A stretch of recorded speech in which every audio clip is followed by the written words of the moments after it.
Hi, everyone. I am Clarissa Reaves-Williams. Welcome to today's episode. You're joining us in our new Shinecast studio that's been relocated and revamped here in Cookeville, Tennessee. I am the publisher of Highlands Insider, as well as the host of Cookeville Now and Shine Messengers. Welcome to today's episode. Our guest today is a distinguished guest, Secretary of State Tre Hargett. Welcome, Secretary Hargett. I know we'll be discussing a lot of things like Tennessee wins, recent library audits and letters, oversight, and grant accountability. But thank you so much for joining us. Well, sure, Clarissa. Thanks for asking.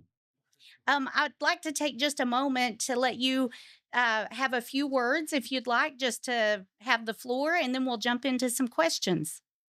Well, I've been doing this now in my 17th year. In January, I will completed my 17th year, and there's no shortage of challenges still in the office, but it continues to be the highest professional privilege and honor that I've had to be able to serve as Tennessee's Secretary of State.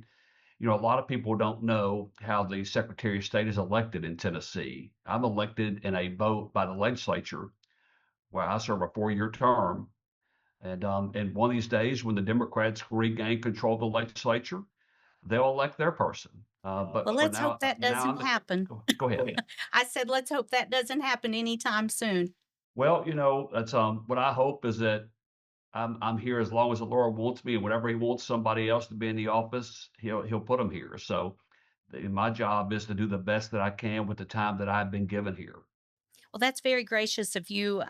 As a business owner who has businesses in 6 states currently, but I've helped establish them in 10 other states, I have to just say how well done Tennessee does any type of business from an LLC operation to our tax structure. I want to say thank you for making that so much easier for business owners. Well, Clarissa, that's a team effort, and there are so many things that play into that. I think the most important thing is we've got a Tennessee General Assembly that understands the best thing we can do for business is to try and keep taxes low, to try and keep the regulatory burden light in Tennessee, keep it predictable. I think that's the first real challenge. And then for us, by the time somebody decides they want to start an LLC or LLP or corporation, nonprofit corporation, we want to make it where if you want to file those documents at 3 a.m. in the morning while you're sitting in your flannel pajamas, we want you to be able to do that.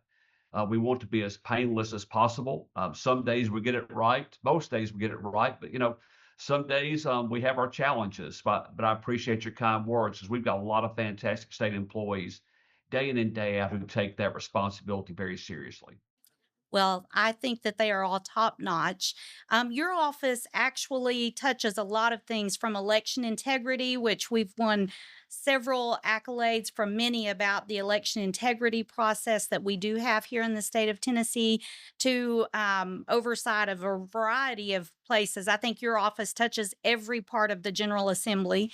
And then just anything before we get into those heavier topics, I wanted to give you an opportunity since we are into November and closing out this calendar year. Is there anything that you are specifically more proud of in this year that you'd like to highlight? Well, that's a timely question. We have started publishing what we call our facts and figures. Mm. We do that every year, and we put it full of facts and figures of things that people probably don't know about our office and the way that we're having a great impact on the lives of our fellow Tennesseans. And I will tell you something that was really hard for us to pull across the finish line this year is we migrated to a new business enterprise software. And it's called we call it TNCAB, Tennessee Charities and Businesses. It replaced our old, what we call our 10 Bear program. And we gave people a lot of notice about what we're doing, how they would go about filing their annual report. Our timing wasn't real good, how we did some things. So we really went through about a month to 6 weeks of a lot of short-term pain. But I will tell you, we're getting a lot of recognition now for how easy that system is to work within. But I'll tell you, we had a lot of pain points there, a lot of lessons learned. And to me, what the real victory there is our employees didn't give up. Our fellow Tennesseans would be happy to know that our people are so dedicated. We had to chase them out of the building on a few days and say, hey, you need to go home and get some rest. I know that you've been on the phone all day trying to help customers. I need you to come back and refresh tomorrow. And we had people who volunteered to come in on Saturdays just to try and make sure that we kept pace. And that's sort of the cool thing. What you worry about is in your 17th year that at some point the culture you built, if you're not careful, that culture gets eroded and you look around one day and realize that what you have built no longer exists. And we've just got so many wonderful employees who take it so seriously, the fact that they get to serve their fellow Tennesseans. And we have this culture here where I tell people, if you can't figure out who the customer is in a transaction or process, go see your supervisor. I said, if your supervisor doesn't know, go see the director. Mhm. If none of y'all know, y'all come see me. And if we can't figure it out, we'll quit doing that. We'll go figure out how to move the needle somewhere else to make a positive impact for our fellow Tennesseans. Well, that's always a good policy to have. I would like to shift to a topic that a lot of families here in Putnam County and our region in the Upper Cumberland have been talking about, and that is our libraries. We have three letters that we're going to share on the screen for our viewers, and we'll also share those on our website. Your office sent three oversight letters to the library system across Tennessee, nearly, I believe, close to 200 libraries, including Putnam, White, Jackson, and Overton counties. And our wider viewing area, everyone is aware of them. But directing them in that policy and correct compliance issues, what drove that level of intervention and how did we get here? Yeah, great question, Clarissa. I appreciate the opportunity to talk about that a little bit. I will tell you one of the things that's been interesting to me for several years now is I consistently get complaints about inappropriate materials at libraries. And to be clear, we sent that letter out to 181 libraries, and I probably haven't gotten complaints on 10% of those, Mhm. to be clear. Um, and so I just want to make sure whenever somebody is taking their child to the library, that they're not going to have something that's in their face that's going to be uncomfortable for a parent, a guardian to be standing beside their small child and trying to explain something that that child's not ready to have that explained to them. And even that child shouldn't be able to just go pick up a book off the shelf and see something that we wouldn't want somebody to show our child without us around to be able to explain it either. So, we finally took the opportunity and we mailed these letters out to the libraries and asked them to conduct an audit. And maybe a better term might have been inventory, but audit has, I think, a little higher threshold and a little more serious tone to it because we want to, number one, we want every citizen of our state that's a library patron to feel comfortable knowing that the librarian knows what's at that library and those decisions were made thoughtfully and seriously. And it also gives the library directors out there a little opportunity as well to be able to further develop the trust that they have with their local community so that they can know the library director's on top of it. And you don't walk up to the front counter with a book and show it to the library director and say, hey, why'd my 6-year-old child see this? And the library director look back at you and say, I had no idea. Mhm. So, it's an opportunity for libraries to further cultivate their collection, to know what's in it. We got a lot of books on shelves around this state that nobody's ever picked up. Mhm. And library shelf space is valuable. And also taxpayer dollars are valuable. I had a conversation with a library director one day who said to me, she said, well, if I have somebody request a book, I feel like I ought to go get that book. And I said, well, I have a couple of thoughts for you. Number one, we've got an interlibrary loan program where we can, if you are in Tiptonville, Tennessee, all the way up in the northwest corner of our state, and you want to get a library book that Lake County doesn't have, but we can find that book somewhere in Meigs County, Tennessee, down the southeast part of our state, we can get that book to you within a few days through our courier system. So you don't have to go out and purchase every book. And I said to him, I said, you've got a limited amount of dollars that you have to spend on your collections. I said, spend them wisely. I said, and if you have someone who asks for a book, maybe you ought to make a note and say, "Hey, if we have 2 or 3 more people come along, maybe we ought to buy that book." But do you really go buy a book for one person? And so then I've got people on different sides of this issue. I've got some people, frankly, who felt like I'm not doing enough, Mm. that feel like that we ought to be doing more to take ownership of the collections in libraries. And then there are people right now who have this fear that we're going in and removing books. And you'll note, you've read the letters, you've talked about, you're showing them on the screen. We are not telling any library in the state that they've got to remove a book. There are no books being banned. There Uh, is a false narrative here in yeah, Putnam there County. is. I mean, and it's funny. I've got a lady who called me 4 days in a row last week, and I finally was able to talk to her earlier this week. And she says, "Well, I've read your letter," and she kept telling me things that weren't in the letter. And I said, "Ma'am, I said, you can't find that in the letter." And then she got so mad that we were mysteriously disconnected, and she's called me back a couple more times. But she told my secretary, she says, "I just want him to know how I feel, but I never want to talk to him again. Don't let him call me back." And so there's a group of people out there that don't want to hear. But I want you to hear this, Clarissa. The library is for everybody. Yes. Okay, it all be for everybody. And frankly, if the library for me, it would be filled full of biographies and history books and sports books. It wouldn't have any sci-fi in it. Yeah, You I know, recipes and yeah, exactly. We all have our own things. But there's also a finite number of amount of space. There's a finite number of dollars to build a collection. And and what somebody may want in a library in Jackson County may not look like the same thing somebody wants in a library in Jackson, Tennessee.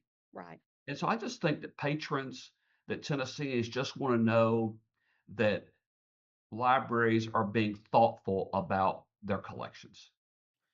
Well, I appreciate that. And I know a lot of folks here in Putnam County really appreciated the letters. And I truly believe our library board of trustees and library director also appreciate it because it gives them a very specific guideline. They don't have to recreate the wheel. And it's so much easier when you can scale a process across the state and everybody's working at the same time for the same goal. Well, Clarissa, it's interesting. Our state library and archivist, Jamie Ritter, who is working with all these library directors in our regional library system, he's had some conversations with library directors around the state. And as he talks to them, like, hey, we get it.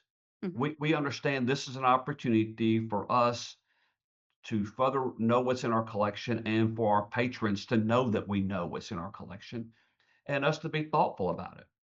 And we've reiterated to them, we are not coming in and telling you you've got to remove books. mhm. There could come a day where the federal government could come and challenge some of the ways that we're spending taxpayer dollars. And if and when that day comes, and it's if that day comes, Yeah.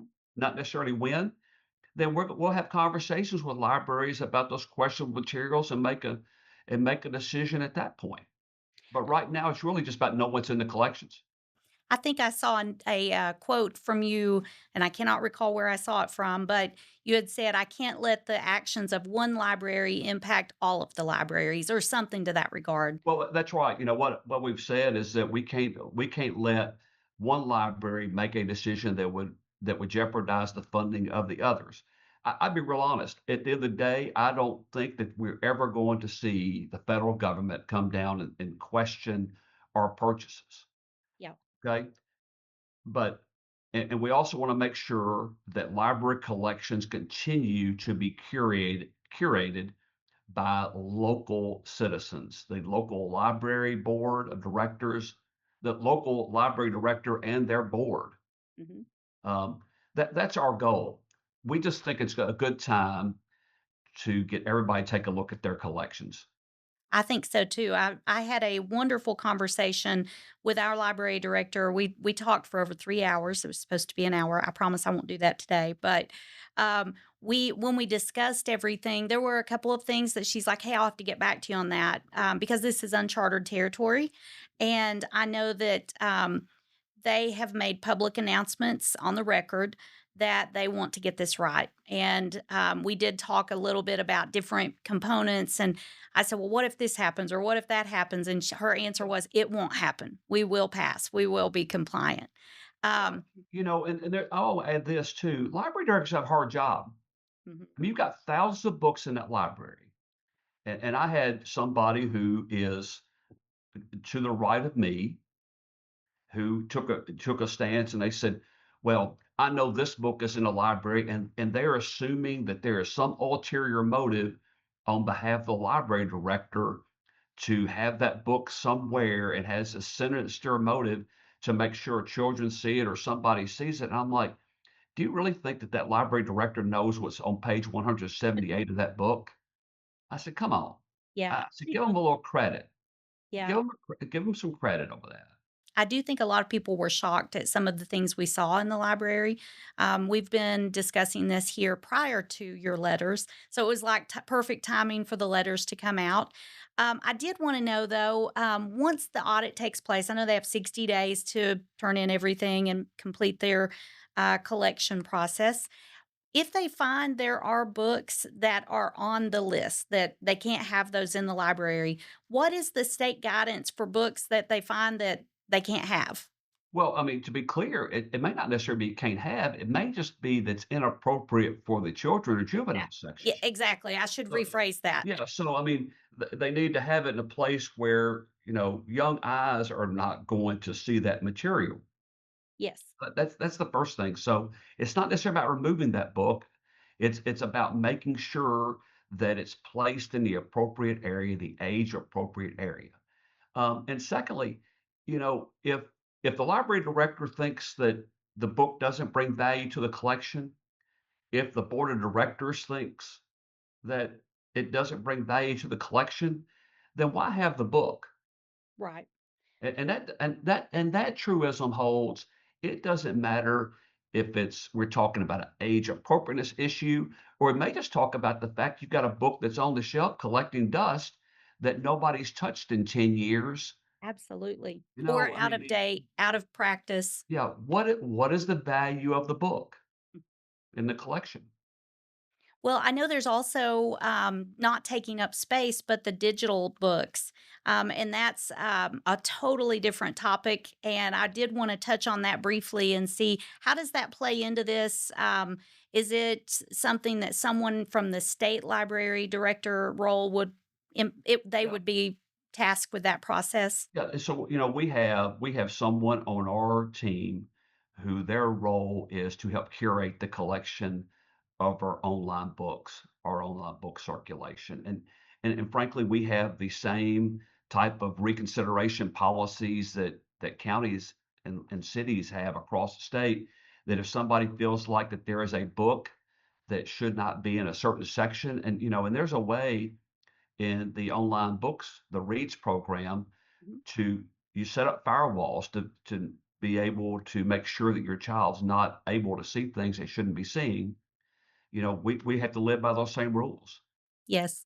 Well, we have, as I stated earlier, several counties in our coverage area and viewers from all over the state of Tennessee as well as the US. So it's fun to be able to talk to people about different topics that impact Tennesseans. When you look at this larger scope, so we also have a publication in West Tennessee, and we have partners in East Tennessee for libraries that possibly can't meet that audit. How is their funding or grants? How is that impacting for those types of things? Well, I guess there's two things. I don't understand why they wouldn't be able to. If it's a timeliness issue, then we're going to be adults and have a conversation about that. I don't think that's going to be a problem. So I don't think it's a can't issue. Now, if a library just looks at us and says they won't do it, then we're going to have a serious conversation about why not. Um, and then we're going to have a conversation about is their participation in the regional library system, do they want to continue to partner with us? Mhm. Because I'll be real clear, we've been very polite. We said, please, we've asked libraries to do this. We think it's good policy to know what's in your collections. But, we're not looking to play a game of gotcha here. Right.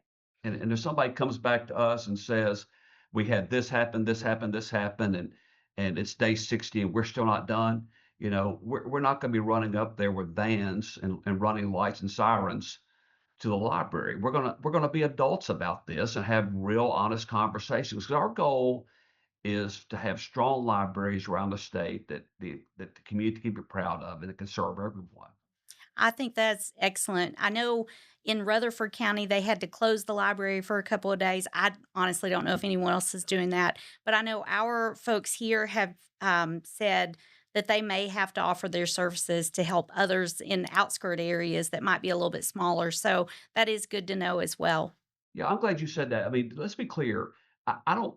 I know they closed the library in Rutherford County, and I've got some really good friends over there that have confidence in. They have a really strong library system over the years. They didn't have to close the library. Now, they made a determination they had to close the library. There's been some misinterpretation that we told them to close. We hadn't told a single library system in the state to close. We haven't told a single library system to remove a book. But they made a decision that in order for them to do it the way they wanted to do it, that they need to close for a few days. So, is there any other misconceptions or something that people are saying that you'd like to kind of clear the air and say, here's the for the record? Yeah, I got a really interesting letter from somebody today who talked about the executive order and how we'd use that as an excuse, and it's not the law. And they're exactly right. That executive order is not the law. Okay. It is, though, in my mind, potentially telegraphing what this administration might do over the next 3 years. And I just think we have to be ready. So I would tell people on both sides, chill out a little bit. Okay. Let's dial it down a notch. And let's see what comes out of this. And I just hope that at the end of the day, what's going to happen is patrons are going to have a lot more confidence in their local libraries. And I think library directors are going to have a lot more confidence in dealing with their patrons. And I think a lot of people should be able to find common ground in the library. It should be one of the last places that we have arguments. People love libraries. I mean, there's a lot of things we have in this society we disagree on. Libraries ought not be one of those. Right. I think if we could get everyone to come together on that topic, that would be a win. But I think Yes, that we'll have to live to fight that one another day. Well, I did also want to touch on a topic that you all unveiled a program that worked to highlight human trafficking and the dangers of that and how people could kind of discover some of those and training topics for people in business last year, I believe, in 2024. And I did want to find out a little bit about how that's been going and anything new that's developed in that on that front. yeah, human trafficking is the second fastest growing criminal enterprise in the country, only behind drug trafficking. And we had a few years back, we decided to create a program called Tennessee Business Against Trafficking that would allow us, through our office, to engage with the business community and train their employees on how to recognize the signs of human trafficking so that number one, you know what it looks like, Mhm. and number two, you know what to do when you see it. And also when we train people, helping people understand it's not necessarily just about your business. You're out in the community, you're a customer in areas. You're at the convenience store, you're at the gas station, you're at the mall, you're at hotels, you're in different places that you may see something. And so knowing what to do when you see it. And so we're building some momentum.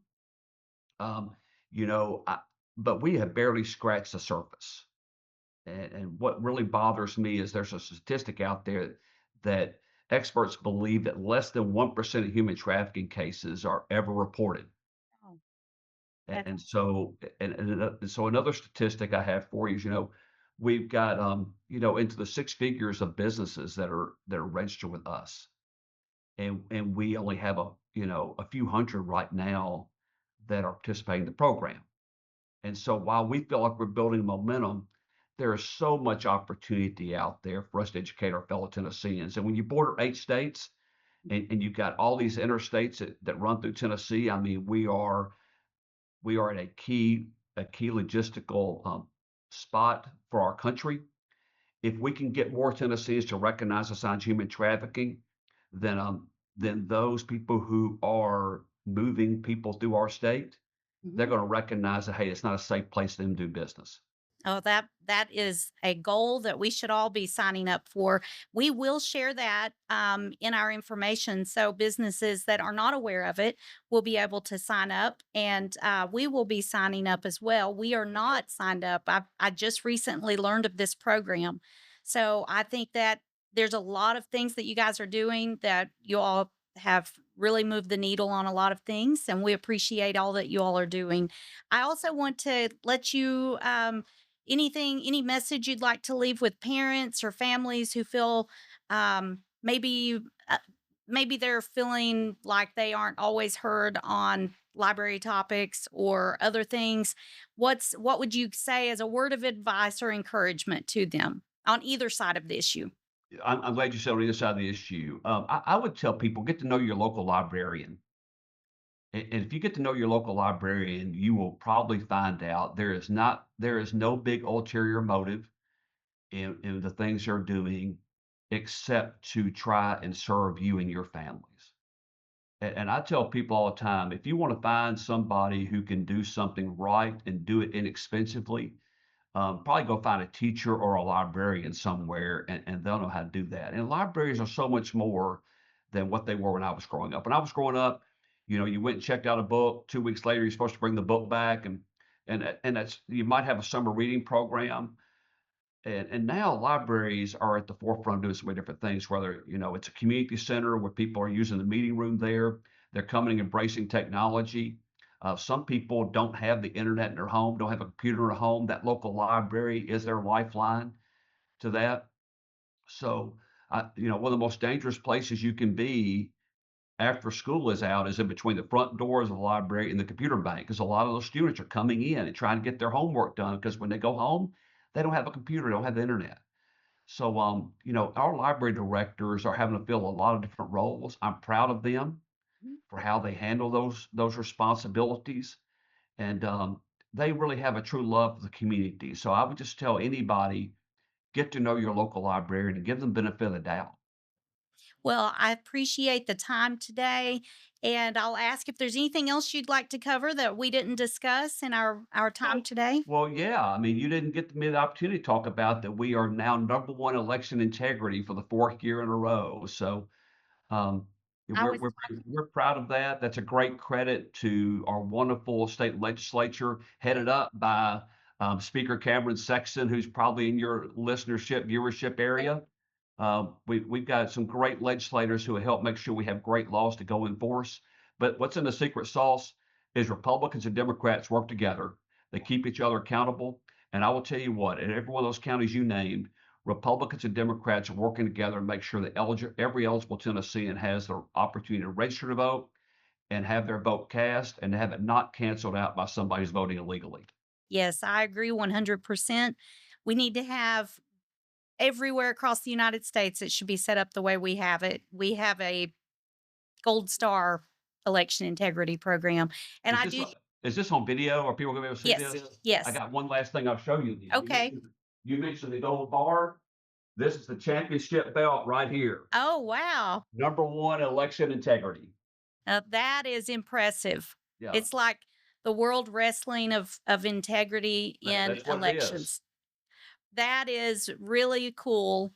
And I think a lot of people will see that. And I think they will recognize the efforts that your staff and your team have put in, and all of those that work together on our election commissions, and everyone in a variety of capacities. But I think that we do have some very good pieces of the pie. And if other people would do it, we'd have the perfect American pie here and not have to worry about the American dream eroding away.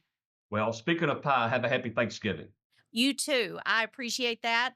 And I think we're going to close out today. And I'm going to remind everyone to be a light, be bright, be bold. And if you can't be a light, don't put someone else's light out. See you the next time. And thank you again, Secretary Hargett. We appreciate your time today. Thanks, Clarissa.